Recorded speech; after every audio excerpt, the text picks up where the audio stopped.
We're talking about elbows this week, and this week we got a fun case report for you.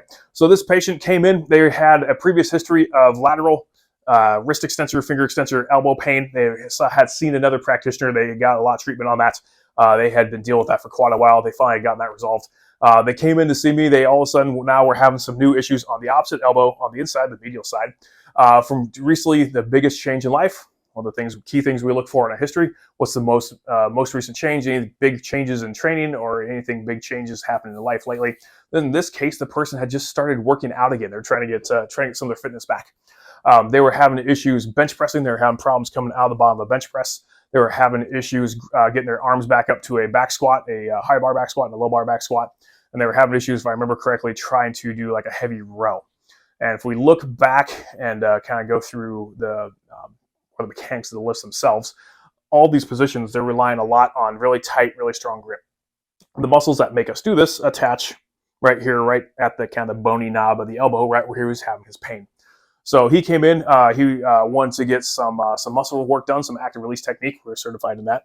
Wanted to get that done, as well as when we took a look at the elbow, we also noticed there was a little difference from side to side on how well the right side would straighten out. So sent him home. We actually, if you went back real quick, he had no history.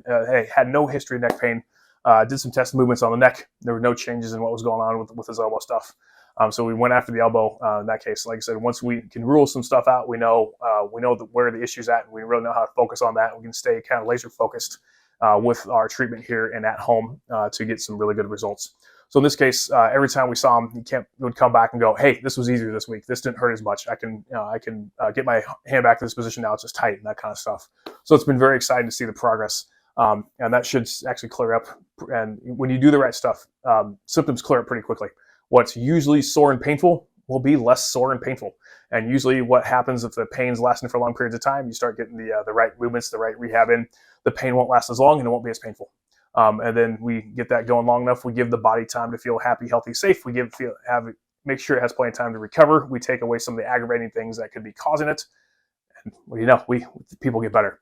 But remember, if things don't change, a lot of times the stuff going on in the body is not going to change either. So if you're having any issues with elbow pain, we'd love to help you out in the Kansas City area. If you have any questions, feel free to drop them in the comments below. Please give us a like or a follow, or also just feel free to check out our website. It's kcperformancechiro.com, and we'll talk to you guys soon.